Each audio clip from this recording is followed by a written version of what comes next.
aking YouTube channel. Ito, paalis kami, papunta kami dun sa bahay ng nanay. Dito na kami sa sasakyan. Paalis na, inaantay na lang yung konting mga amo at saka yung mga alaga. Sana palagi niyong suportahan ang aking YouTube channel at tangkilikin.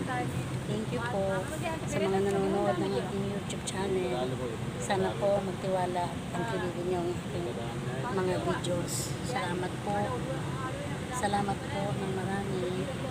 Ingat po kayo palagi. Ingat po sa lahat ng ating mga kinakain para nang sa ganun ay umabang ating buhay. Maraming salamat po sa tumatangkilik at nanonood ng aking mga videos. Thank you. Don't forget to like and subscribe my YouTube channel. Bye bye. See you later.